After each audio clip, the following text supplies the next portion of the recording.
तो फ्रेंड्स, कैसे हैं आप सभी लोग। फिर से आपकी अपनी क्लास सिहराज क्लास में स्वागत है। फ्रेंड्स, अभी तक हम लोग हड़प्पा से संबंधित विभिन्न स्थलों के बारे में जानकारी प्राप्त कर रहे थे।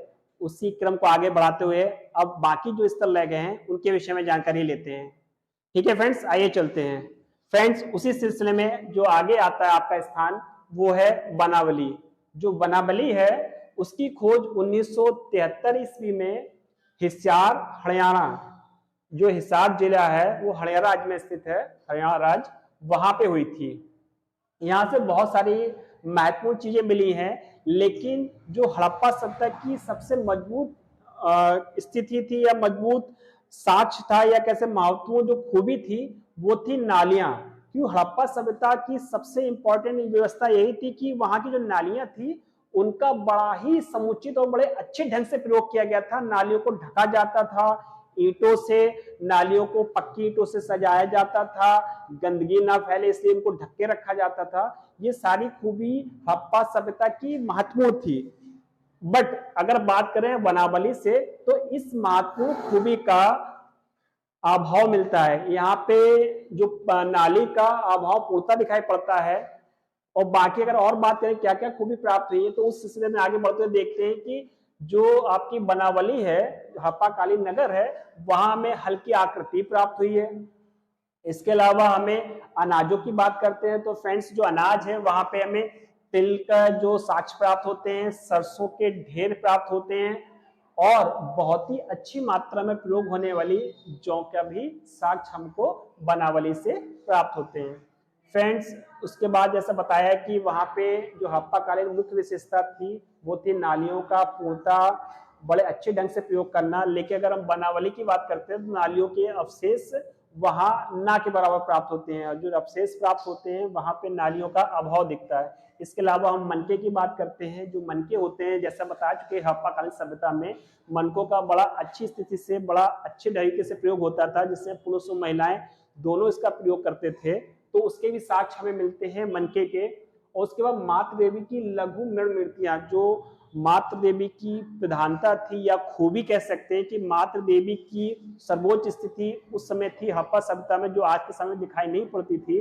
जो हड़प्पा समाज था वो मातृ प्रधान था और इसके साथ इस बात से मिलते हैं कि वहां पे जितनी भी मूर्तियां प्राप्त हुई हैं उसमें सर्वाधिक मात्रा में मिट्टियों की मूर्तियां मातृ देवी की प्राप्त हुई है। इसलिए जो हड़प्पा सभ्यता थी वो मातृ प्रधान सभ्यता थी।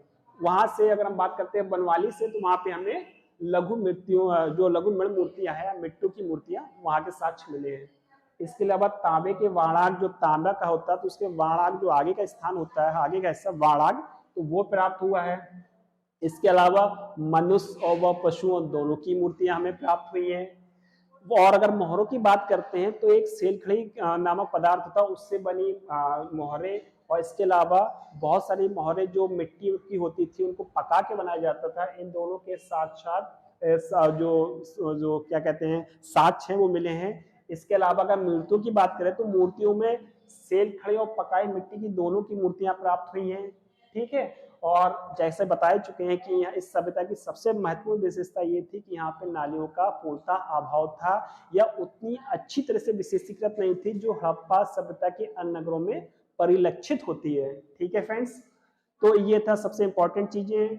हल्की आकृति मिली है, तिल व सरसों के ढेर मिले हैं, अच्छे किस्म के जौ हैं, नालियों के अवशेष मिले हैं या नालियों का जो एक उत्कृष्ट रूप देखने को मिला वो हमें हड़प्पा सभ्यता की बनावली नामक नगर में नहीं देखने को मिलता है। ठीक है, अब बच्चों आगे बढ़ते हैं। तो अगला जो आता है हड़प्पा कालीन स्थल वो है सुरकोतरा। सुरकोतरा की खोज 1964 में हुई थी और इसके खोजकर्ता थे जगपति जोशी। तो जगपति जोशी जी ने 1964 में सुरकोतरा नामक स्थान की खोज की थी और उसकी खुदाई करवाई थी। और जो सुरकोतरा आपका जो स्थल है वो आपके कच्छ जिले में, जो कि गुजरात राज्य में पड़ता है, वहां पे स्थित है। सुरकोतरा से ज्यादा महत्वपूर्ण चीजें तो नहीं मिली हैं, लेकिन जो महत्वपूर्ण चीज है वो आपके घोड़े की अस्थियां मिली हैं। और कहीं और भी घोड़े की अस्थियों को साक्ष्य नहीं प्राप्त होते हैं फ्रेंड्स। और ये अक्सर कई बार प्रश्न आ चुका है और अक्सर पूछ लिया जाता है कि घोड़ों की अस्थियों के साक्ष्य कहाँ से प्राप्त हुए हैं। तो घोड़ों की अस्थियों के साक्ष्य हमको सुरकोतरा से ही प्राप्त होते हैं। ठीक है, अब बात करते हैं रंगपुर की। तो रंगपुर की खोज जैसा कि पहले बता चुके हैं कि 1931 में हुई थी और एमएस बस माधव स्वरूप बस जी ने 1931 में की थी। इसके अलावा फिर खोज हुई जिसको 1953 में एसआर राव जी ने इसकी खोज या खोज करवाई थी। ठीक है, इसकी खोज करवा के इसका उत्खनन करवाया था। अब बात करते हैं रंगपुर की क्या क्या विशेषताएं थी। तो जो रंगपुर की विशेषता सबसे इंपॉर्टेंट है ये है कि ये सिंधु सभ्यता की उत्तरावस्था थी। मतलब एक तो जो सिंधु कालीन सभ्यता थी उस समय की अवस्था के बाद की अवस्था को रंगपुर दर्शाता है। इसलिए ये इंपॉर्टेंट प्रश्न है और अक्सर पूछ लिया जाता है कि कौन सी हड़प्पा कालीन नगर को औरस पुत्र कहा जाता है हड़प्पा सभ्यता का। तो रंगपुर को हड़प्पा सभ्यता का औरस पुत्र कहा गया है क्योंकि ये हड़प्पा सभ्यता के बाद की अवस्था थी। ठीक है, दूसरा इंपॉर्टेंट क्वेश्चन है जो फ्रेंड्स पूछ लिया जाता है और पूछा भी गया है, जैसे कि मैं बता चुका हूँ। और जो भी चीज मैं बता रहा हूँ ये सारे अधिकतर क्वेश्चन पूछे गए और कहीं ना कहीं पूछ लिए जाते हैं। तो जो धान की भूसी के साक्ष्य प्राप्त हुए हैं वो भी आपको रंगपुर से ही प्राप्त हुए हैं और कहीं ऐसा स्थल नहीं है जहां से धान की भूसी के साक्ष्य मिल रहे हों। फिर आगे बात करते हैं कि दुर्ग की। जैसा कि हड़प्पा और मोहनजोदड़ो की हम बात करते हैं तो वहां पे जो दुर्ग हैं पक्की ईंटों के बनाए गए थे। लेकिन अगर हम बात करते हैं रंगपुर की तो यहाँ पे जो दुर्ग हैं वो है तो, लेकिन वहां पे जो ईंटों का प्रयोग हुआ है वो फ्रेंड्स कच्ची ईंटों का प्रयोग हुआ है। ठीक है, और अगर बात करते हैं नालियां की तो नालियों में भी जो प्रयुक्त हुई है वो अधिकतर कच्ची ईंटों की मात्रा अधिकतर मात्रा में प्रयोग हुई है। और इसके अलावा जो रंगपुर नामक स्थल है वहां से पत्थर के फलक भी प्राप्त हुए हैं। ठीक है फ्रेंड्स, तो ये सारी चीजें हमें मिली है रंगपुर से। और फिर कह रहा हूँ कि इसमें 2-3 पॉइंट सबसे इंपॉर्टेंट है। पहले तो ये कि हड़प्पा सभ्यता में रंगपुर को हड़प्पा सभ्यता का औरस पुत्र कहा गया है। धान की भूसी के साथ हमको रंगपुर से ही मिल रहे हैं और ज्यादा तो खास है नहीं, बस सुरकोतला में बस घोड़े के अस्थियों के साक्ष्य मिले हैं जो और कहीं नहीं मिलते हैं। फ्रेंड्स हम लोग और आगे चलते हैं, फिर आगे देखते हैं कोरडीजी। तो फ्रेंड्स ये जो कोरडीजी है इसकी खोज 1935 में धुर्रे महोदय जी ने की थी और ये सिंध प्रांत में खैरपुर नामक स्थान है वहां पे स्थित है। ठीक है, और यहाँ से जो महत्वपूर्ण चीजें प्राप्त हुई हैं वो है वाणाग है, कांसे की चूड़ियां। अक्सर पूछ लिया जाता है या पूछा जा सकता है कि कांसे की चूड़ियां कहाँ से मिली हैं। तो फ्रेंड जो कांसे की चूड़ियां हैं आपकी कोरडीजी से प्राप्त हुई है और वहां से धातु के उपकरण और हथियार प्राप्त हुए हैं। लेकिन यहाँ पे सबसे इंपॉर्टेंट अगर ध्यान से दीजिएगा तो ये आपके कांसे की चूड़ियां हो गई। फिर उसके बाद जो अगला स्थल आता है धौलावीरा। धौलावीरा बहुत सारी मात्रा में अगर देखा जाए बहुत सारे खूबियों में अन्य सभी स्थलों से विशेष महत्व रखता है, विशेष स्थान रखता है। चलिए उसके बारे में जानकारी रखते हैं क्या क्या ऐसी खूबियां हैं जो हड़प्पा सभ्यता में धौलावीरा नामक स्थान से प्राप्त होती हैं और किसी सभ्यता में प्राप्त नहीं होती, मतलब हड़प्पा सभ्यता के किसी और नगर में नहीं दिखाई देती है। तो फ्रेंड्स सबसे पहले धौलावीरा की बात करते हैं। तो जो इसकी खोज हुई थी 1990 और 1991 के बीच में हुई थी और इसकी जो खोजकर्ता थे वो थे आर.एस. बिष्ट महोदय जी। और जो इसकी स्थिति है गुजरात के कच्छ जिले के भचाऊ तालुक में स्थित एक गांव था जिसका नाम है धौलावीरा, वो स्थित था। तो धौलावीरा की स्थिति कहाँ पे है? तो फ्रेंड्स धौलावीरा की स्थिति गुजरात के कच्छ जिले के भचाऊ तालुक में स्थित है। ठीक है, अब हम बात करते हैं इसमें क्या क्या खूबियां हैं। तो फ्रेंड्स अगर भारतीय उपमहाद्वीप की बात करते हैं तो वर्तमान की स्थिति की बात करें तो हड़प्पा सभ्यता के अंतर्गत जो महानतम बस्तियां हैं या विशालतम बस्तियां हैं तो प्रेजेंट टाइम में वर्तमान स्थिति में केवल 2 ही रह गई हैं। पहली आपकी धौलावीरा है और दूसरी आपकी राखीगढ़ी है। ठीक है, राखीगढ़ी की स्थिति आपको बताई जा चुकी है। अब हम बात करते हैं धौलावीरा की। तो धौलावीरा वर्तमान स्थिति में भारत में स्थित हड़प्पा कालीन नगरों में सबसे बड़ी बस्तियों में से एक है। केवल 2 ही बस्तियां, एक तो धौलावीरा है दूसरी राखीगढ़ी है। आप धौलावीरा की स्थिति इस बात से और लगा सकते हैं कि यहाँ की जो जनसंख्या मैंने पहले ही बताई है लगभग 20,000 की जनसंख्या थी। सोचिए उस समय में धौलावीरा नामक स्थान पे 20,000 जनसंख्या के लगभग साक्ष्य मिलते हैं, बल्कि इससे अधिक भी हो सकते हैं, कम नहीं होंगे। ठीक है, अब बात करते हैं कि ये सभ्यता अन्य विशेष नगरों में हड़प्पा कालीन नगरों में क्यों विशेष है।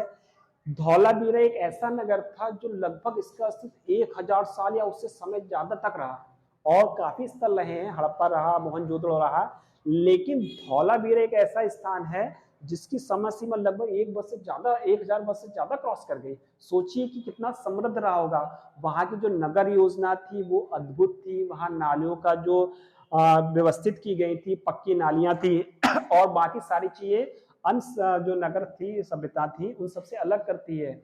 यहाँ पे साइन बोर्ड मिला है। साइन बोर्ड जो सबसे बड़े आकार का था, जो अभी तक जितनी बस्तियां हैं हड़प्पाकालीन बस्तियों में सबसे बड़ा साइन बोर्ड मिला है। और इसमें लगभग 17 अक्षर हैं। इसमें जो लिपि का प्राप्त हुआ है लगभग 17 अक्षर, जो अभी तक किसी भी हड़प्पाकालीन बस्तियों में प्राप्त नहीं हुआ है। और इसकी बात करते हैं हड़प्पा नामक, जैसा कि बताया कि जितनी बस्तियां मिली हैं उसमें 2 भाग होते थे। एक होता था नगर टीला, पूर्वी टीला भाग कहते थे, एक होता पश्चिमी टीला जिसे कहते थे रक्षा टीला। लेकिन अगर हम धौलावीरा की बात करते हैं फ्रेंड्स, तो यहाँ पे जो धौलावीरा है वो 3 भागों में विभाजित था। आप मतलब आश्चर्यचकित वाली बात है कि ये जो खूबियां केवल धौलावीरा में ही प्राप्त होती हैं। ये 3 भागों में विभाजित था और 2 जो आयताकार थे, मतलब मध्य भाग को छोड़ के जो आयताकार थे जो क्षेत्र, उनमें दुर्गबंदी की गई थी या रक्षा प्राचीरों से बाकायदा घेरा गया था। और धौलावीरा ही एक ऐसा स्थान है जहां पे परकोटेदार या परकोटे रहित 2 भागों को जोड़ने की जो व्यवस्था थी, परिक्षेत्र की व्यवस्था थी, वो हड़प्पाकालीन किसी और नगर में नहीं प्राप्त होती है। केवल और केवल फ्रेंड्स धौलावीरा से ही प्राप्त होती है। और अगर हम खूबियों की बात करें तो इसका जो मध्य भाग था, जो केंद्रीय भाग था, जो शासकों के लिए या महत्वपूर्ण व्यक्तियों के लिए रहने का स्थान था, वो केंद्र में स्थित था और ये प्राचीर युक्त था, मतलब एक दुर्ग से घिरा हुआ ये भी क्षेत्र था और इसको दिया गया है नाम मध्यमा का। ठीक है फ्रेंड्स, तो इतनी सारी खूबियां हड़प्पाकालीन नगरों में कहीं और से प्राप्त नहीं होती हैं। तो ये धौलावीरा की विशेषतम जानकारी थी जो आपके आने वाले एग्जाम में बहुत अच्छी मात्रा में काम आएगी। बस कुछ चीजें हमेशा याद रखिएगा जो सारी चीज से अलग मिलती है। जो साइन बोर्ड था वो आपको हड़प्पाकालीन सभ्यता में केवल धौलावीरा से ही प्राप्त होता है और किसी स्थल से प्राप्त नहीं होता है। ठीक है, और ये एक ऐसी बस्ती थी जो 1000 वर्ष से ज्यादा समय तक जीवित रही और सभ्यता में और भी जो नगर आए हैं उनकी स्थिति कहीं भी इतनी ज्यादा समय तक नहीं मिलती है जितनी कि इस भाग में मिलती है। ठीक है, तो फ्रेंड्स ये सारी चीजें आप लोग उतार लीजिए। इसके बाद हम लोग आगे चलते हैं कि हड़प्पाकालीन बहुत सारे स्थल हैं, किस किस राज्य में कौन कौन से महत्वपूर्ण स्थल रह गए हैं। अक्सर प्रश्न पूछा जाता है कि राखीगढ़ी या मोहनजोदड़ो या धौलावीरा से कौन कौन से स्थल हैं जो कौन से क्षेत्र में विशेषता स्थित हैं, तो उनके बारे में आगे बताते हैं। ठीक है, उतार लीजिए इन लोगों करो। स्वागत क्रम में हम लोग आगे बढ़ते हैं फ्रेंड्स। सबसे पहले बात करते हैं अफगानिस्तान की। तो अफगानिस्तान में हड़प्पाकालीन 2 नगर स्थित हैं, एक है मुंडीगाक, दूसरा है सोर्तगुई। ठीक है, मुंडीगाक और सोर्तगुई। फिर हम बात करते हैं बलूचिस्तान की, जो कि पाकिस्तान अधिकृत क्षेत्र में है। तो वहां पे हड़प्पाकालीन कौन कौन से मुख्य नगर हैं? तो फ्रेंड्स पहले आता है मेहरगढ़, फिर सुतकांगेडोर, सोतकाको, बालाकोट, राना गुंडई, कुल्ली, कोयटा घाटी, दवारकोट और दबसादात। ठीक है, दमसादात भी कह देते हैं। ये आपके बलूचिस्तान जो कि पाकिस्तान देश में स्थित है। ठीक है, उसके बाद हम बात करते हैं फ्रेंड्स सिंध की। तो सिंध के अंतर्गत महत्वपूर्ण हड़प्पाकालीन बस्तियां या नगर थे कोटदीजी, आमरे, मोहनजोदड़ो, अली मुरादपुर, चंदहुदड़ो और जुदीरोदड़ो। ठीक है, तो ये सारे स्थल थे आपके सिंध में स्थित। फिर हम बात करते हैं पश्चिमी पाकिस्तान की, पश्चिमी पंजाब की, जो कि पाकिस्तान प्रांत में स्थित है। तो पाकिस्तान प्रांत में स्थित जो स्थल है वो है हड़प्पा हो गया, डेरा हो गया, डेरा इस्माइल खाना, रहमान डेरी और जलीलपुर। तो ये सारे स्थल आपके पश्चिमी पंजाब में है जो पाकिस्तान अधिकृत क्षेत्र में है। फिर उसके बाद हम बात करते हैं पंजाब की, जो कि भारत के अधीन है या भारत क्षेत्र, जो भारत अपना देश है उसके अंतर्गत पड़ते हैं। तो उसके अंतर्गत रोपड़ पड़ता है। और हड़प्पाकालीन एक स्थल और था चक 86। तो ये अक्सर क्वेश्चन पूछा जा सकता है क्योंकि अभी तक बहुत रेयर केस से पूछा गया है। तो चक 86 अगर पूछे क्या है तो ये हड़प्पाकालीन एक बस्ती या नगर है और ये पंजाब में है जो कि भारत अधिकृत क्षेत्र में है। उसके बाद एक बाड़ा है और संघोल है। फिर हम बात करते हैं हरियाणा की। तो हरियाणा में जो महत्वपूर्ण स्थल है वो राखीगढ़ी है और राखी गढ़ी अभी कुछ देर पहले मैंने बताया है कि हड़प्पा कालीन जो भी नगर प्राप्त हुए हैं और जो वर्तमान भारत में स्थित हैं, उसमें राखी गढ़ी दो विशालतम बस्तियों में से एक है। पहली राखी गढ़ी है, दूसरा है धौलावीरा। ठीक है, उसके बाद जो बनावली है वो भी आपके हरियाणा राज्य में पड़ता है, मिताथल भी हरियाणा राज्य में है, दौलतपुर भी और रिसवल भी। ठीक है, अब बात करते हैं जम्मू कश्मीर में।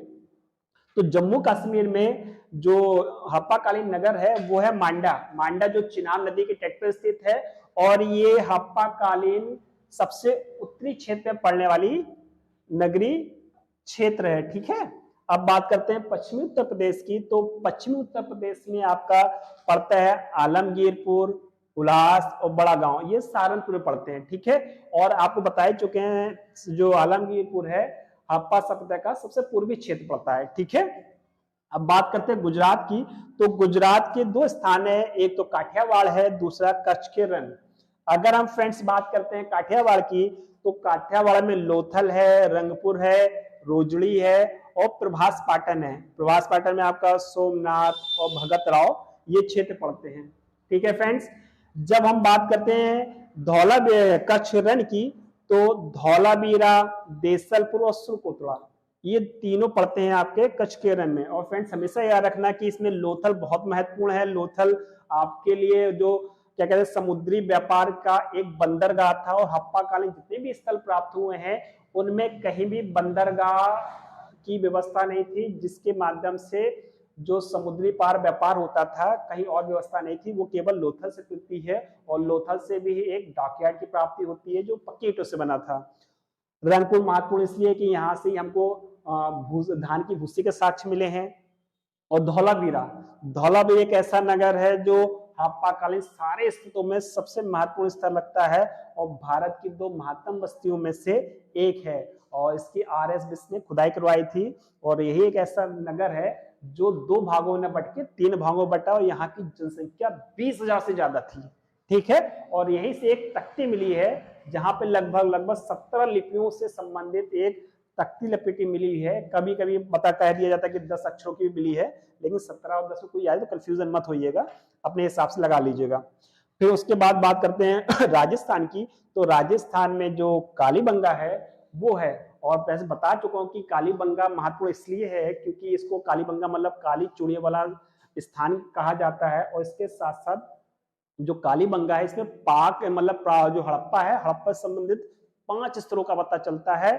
और कालीबंगा ही एक ऐसा स्थान है जहां से हमको समाधिकरण की मतलब ये जो सब होते हैं उनको दफनाने की 3 विधियां प्राप्त होती हैं। एक होता है पूर्ण समाधिकरण, दूसरा है आंशिक समाधिकरण और तीसरा है पूर्ण दहन।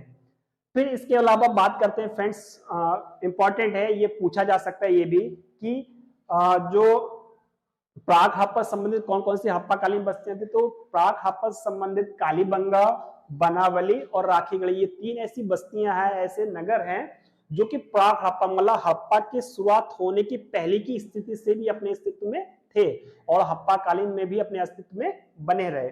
फिर उसके बाद बात आती है कि हड़प्पा मतलब हड़प्पा के समय के गुजर जाने के बाद भी ऐसे कौन से 2 नगर रहे हड़प्पाकालीन जिनका अस्तित्व रहा। तो ये 2 नगर थे, रंगपुर और रोजड़ी। ठीक है, तो ये 2 स्थान है रंगपुर और रोजड़ी जो हड़प्पोत्तर काल के समय को भी दर्शाते हैं।